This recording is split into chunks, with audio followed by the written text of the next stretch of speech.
Hello friends, आज मेरे साथ हैं लगभग 15 डॉक्टर्स की हमारी पूरी टीम है। आज हम डॉक्टर्स डिस्कस करेंगे कि हेमोराइड्स को कैसे हम लोग पहचानें, क्योंकि अपने समाज में जब भी किसी को मल द्वार संबंधित कोई भी बीमारी होती है तो उसको लगता है कि मुझे पाइल्स की समस्या हो गई है। चाहे कहे ना उसको फिशर हो, चाहे उसको भगंदर क्यों ना हो, हर आदमी को ये लगता है कि मुझे पाइल्स की दवा हो गई है।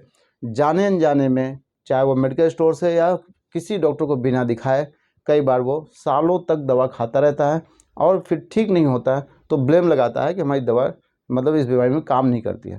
तो डियर फ्रेंड्स, आज हम पहचानना सीखेंगे पाइल्स और फिशर में क्या क्या अंतर होता है।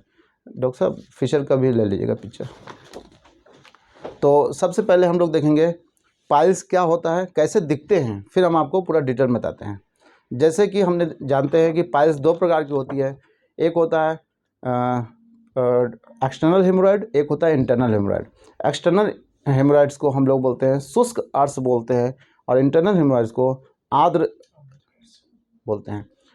अगर हम अपने चरक और सुश्रुत संहिता के बारे में बात करें तो चरक ने 8 प्रकार के हेमोराइड्स यानी अर्श के बारे में डिस्क्राइब किया है।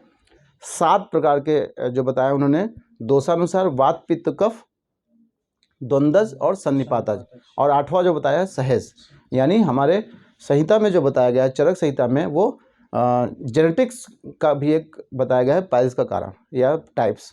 इसी प्रकार सुश्रुत ने, चूँकि सुश्रुत ने रक्त को भी दोष माना है, तो उन्होंने 6 प्रकार के पाइल्स के बारे में बताया है, अर्श के बारे में बताया है। वातज, पित्तज, कफज, सन्निपातज, रक्तज और सहज अर्श। ठीक है, तो ये हो गया मॉडर्न के हिसाब से 2 प्रकार के पाइल्स, एक्सटर्नल एंड इंटरनल, शुष्क एवं आर्द्र। और हमारे आयुर्वेद के हिसाब से जो हमारे चरक संहिता में बताया गया है वो 8 प्रकार के हेमोराइड्स बताए गए हैं, 7 दोषज और 1 सहज। 8 सुश्रुत संहिता में 5-6 प्रकार के फिशुला आर्ट्स बताए गए हैं, 5 दोषज और 1 सहज। तो सबसे पहले हम देखते हैं कि पाइल्स दिखता कैसे है। जैसे आप यहाँ पे देख रहे हैं, सही है, रहने दीजिए, सही है। आप देख रहे हैं यहाँ पे रेड चेरी कलर का जो हेमोराइड दिख रहा है, यहाँ पे रेड चेरी कलर का मलद्वार से कुछ रेड चेरी कलर का दिखता, थोड़ा लाइट बंद करिए, आपको दिखाई दे रहा है। तो ये होते हैं इंटरनल हेमोराइड्स। जो हमारे जब हम मल त्याग के लिए बैठते हैं तो हमारे मल द्वार से कुछ एक मांस टाइप का बाहर निकलता है जिसका रंग लाल लाल कलर का या रेड चेरी कलर का होता है, बिल्कुल रेड होता है। ये होता है इंटरनल हेमोराइड्स, क्योंकि ये प्योर जो होती हैं सुपीरियर रेक्टल वेन होती हैं। वेन यानी जिसमें रक्त दौड़ता है, अशुद्ध रक्त जिसमें दौड़ता है उसे हम लोग वेन कहते हैं। सुपीरियर रेक्टल वेन के डायलिटेशन की वजह से इंटरनल हेमोराइड्स बनते हैं। तो यहाँ पे आप देख सकते हैं ये जो हेमोराइड है वो इंटरनल हेमोराइड है। और यहाँ पे आप देख सकते हैं जो हेमोराइड, यहाँ पे भी कुछ एक्सटर्नल स्वेलिंग आपको दिख रही है, ये एक्सटर्नल हेमोराइड्स है, शुष्क अर्श। एक्सटर्नल हेमोराइड जो होते हैं वो बिल्कुल स्किन के कलर के होते हैं। जहाँ पे जिस भी कलर का आपका पेरिनल स्किन होगी वही कलर हेमोराइड का भी होगा। तो दोनों में पहचानने में कोई दिक्कत नहीं। जैसे इसमें भी आपको एक्सटर्नल और इंटरनल दोनों एक साथ दिखेंगे। जैसे इंटरनल हेमोराइड रेड रेड दिख रहे हैं, रेड चेरी कलर का, और एक्सटर्नल हेमोराइड आप देख रहे हैं बगल बगल में। तो ये हो गया देख कर पहचानना कि ये हेमोराइड दिखते कैसे हैं। क्लियर। अब कुछ स्वेलिंग्स और होती है हमारे शरीर में, जैसे आपको यहाँ पे भी दिख रहे हैं, ये भी मलद्वार में है, ये भी मलद्वार में देखिए एक स्वेलिंग दिख रही है। तो क्या ये पाइल्स है? नहीं, ये पाइल्स नहीं है, ये फिशर का स्किन टैग या सेंटिनल टैग इसको कहते हैं। क्लियर।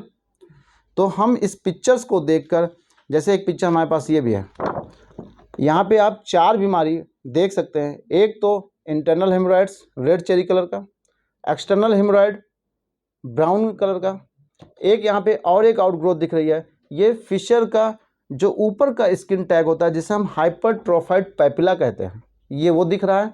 यानी फिशर के ऊपर का जो एनल ग्लैंड होती है, सॉरी, जो एनल कॉलम्स होते हैं, जो उसके नीचे वॉल्व होता है, उसकी आउटग्रोथ यहाँ पे दिख रही है, जिसके हम हाइपरट्रोफाइड पैपिला कहते हैं, और ये फिशर में मिलता है।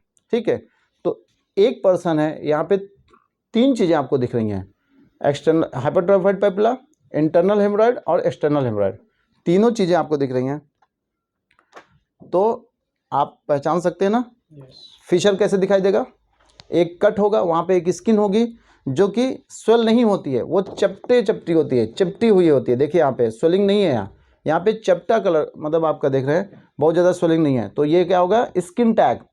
यहाँ पे देख रहे हैं पाइल्स, यहाँ पे क्या है गोल गोल दिख रहे हैं, हाँ वो भी दिखा रहा हूँ। तो ये होते हैं, ये आपको डिफ्रेंशिएशन बनाना है, डिफरेंशियल डायग्नोसिस। जैसे पेशेंट आपके पास कंप्लेन, ये कंप्लेन के बेस पे नहीं है, ये क्या है सिम्टम्स। आप पेशेंट को देख के डिसाइड कर रहे हैं कि आपको कौन सी पाइल्स है, इंटरनल है, एक्सटर्नल है, या स्किन टैग है, या सेंटिनल टैग है। क्लियर?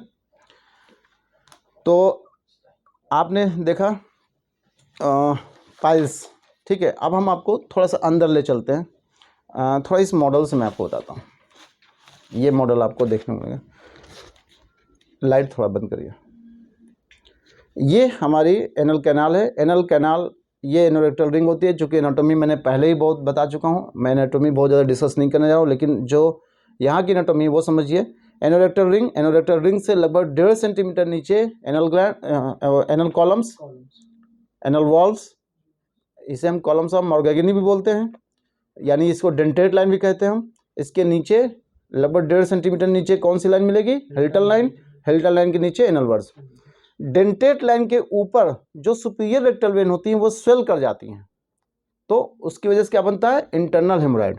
यानी जो आपको यहाँ पे इंटरनल हेमोराइड्स दिख रहे हैं, ये कहाँ से आते हुए दिख रहा है? डेंटेट लाइन के उस तरफ है। यानी जो पाइल्स आप अभी देख रहे हैं रेड चेरी कलर के, वो डेंटेट लाइन के ऊपर है। डेंटेट लाइन के ऊपर होगा तो कौन सा पाइल्स होगा? Internal haemorrhoid. और डेंटेट लाइन के नीचे अगर सूजन होगी, जैसे आप यहाँ पे देख रहे हैं, ये भी सूजन है, लेकिन ये डेंटेट लाइन के नीचे है और स्किन का कलर है, तो कौन सा होगा? External haemorrhoid. External haemorrhoid inferior rectal vein की वजह से होता है, स्वेलिंग की वजह से, और internal haemorrhoid superior rectal when की वजह से होता है। सुपीरियर रेक्टल वेन किससे जुड़ा होता है? मतलब अगर हम ब्लड सप्लाई देखें तो पोर्टल सिस्टम से, यानी कई बार लीवर की पैथोलॉजी से भी इंटरनल हेमोराइड बनते हैं। तो इसलिए अगर आपके पास कोई इंटरनल हेमोराइड का पाइल्स आए तो आप उसको एक बार लीवर की भी पैथोलॉजी एक बार देख लीजिए, कहीं ऐसा तो नहीं उसको पोर्टल हाइपरटेंशन है। क्योंकि in superior rectal vein, mesenteric vein, inferior mesenteric vein, inferior mesenteric splenic, splenic से वो पोर्टल सिस्टम से जाके जुड़ा होता है। क्लियर? और जो एक्सटर्नल हेमोराइड होता है वो किसकी वजह से बन रहा है? Inferior rectal vein. Inferior rectal vein किससे सप्लाई जाके दे रहा है? Inferior vena cava, potential when. Potential when किससे जाके लास्ट में जुड़ी है? Inferior vena cava. Inferior vena cava blood supply कहाँ से लेके जाती है?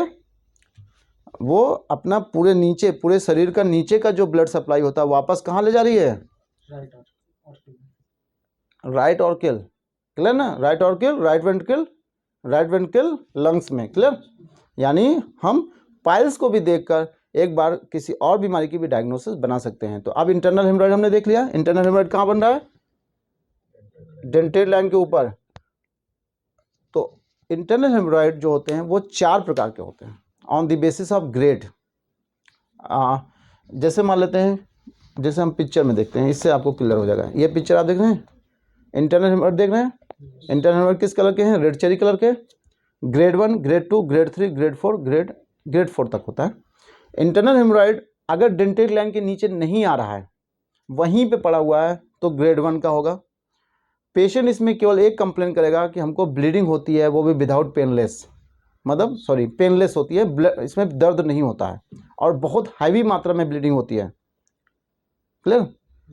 कोई मास या मस्सा उसको फील नहीं होता पेशेंट को। आप भी जब पैरेक्टल एग्जामिनेशन करेंगे, पेशेंट को मल द्वारा फैला के चेक करेंगे, तो आपको कोई भी स्वेलिंग नहीं दिखाई देगी, केवल ब्लीडिंग पेशेंट कंप्लेन करेगा। उसके सिम्टम्स ये होंगे कि हमको ब्लड बहुत आता है। तो ग्रेड 1 का पाइल्स मस्सा है, जब वो मल त्याग के लिए पेशेंट बैठता है तो उसको बाहर फील होता है कि कुछ स्वेलिंग आई थी, और जैसे ही वो मल त्याग के बाद उठ के खड़ा होता है अंदर चला जाता है। तो कौन सा पाइल्स होगा? Internal haemorrhoid grade 2। क्लियर? अगर जो पाइल्स मास है वो मलद्वार के नीचे आ जाता है, जब वो मल शौच कर लेता है, शौच करने के बाद अपनी फिंगर से यानी मैनुअल प्रेशर से जब अंदर करता है, तब वो मस्सा अंदर जाता है, तो कौन सा इंटरनल हेमोराइड होगा? ग्रेड 3। अगर एक मस्सा है जो परमानेंट बाहर लटका हुआ है मल एनलवर से, तो कौन सा होगा? ग्रेड 4। और किस कलर का होगा?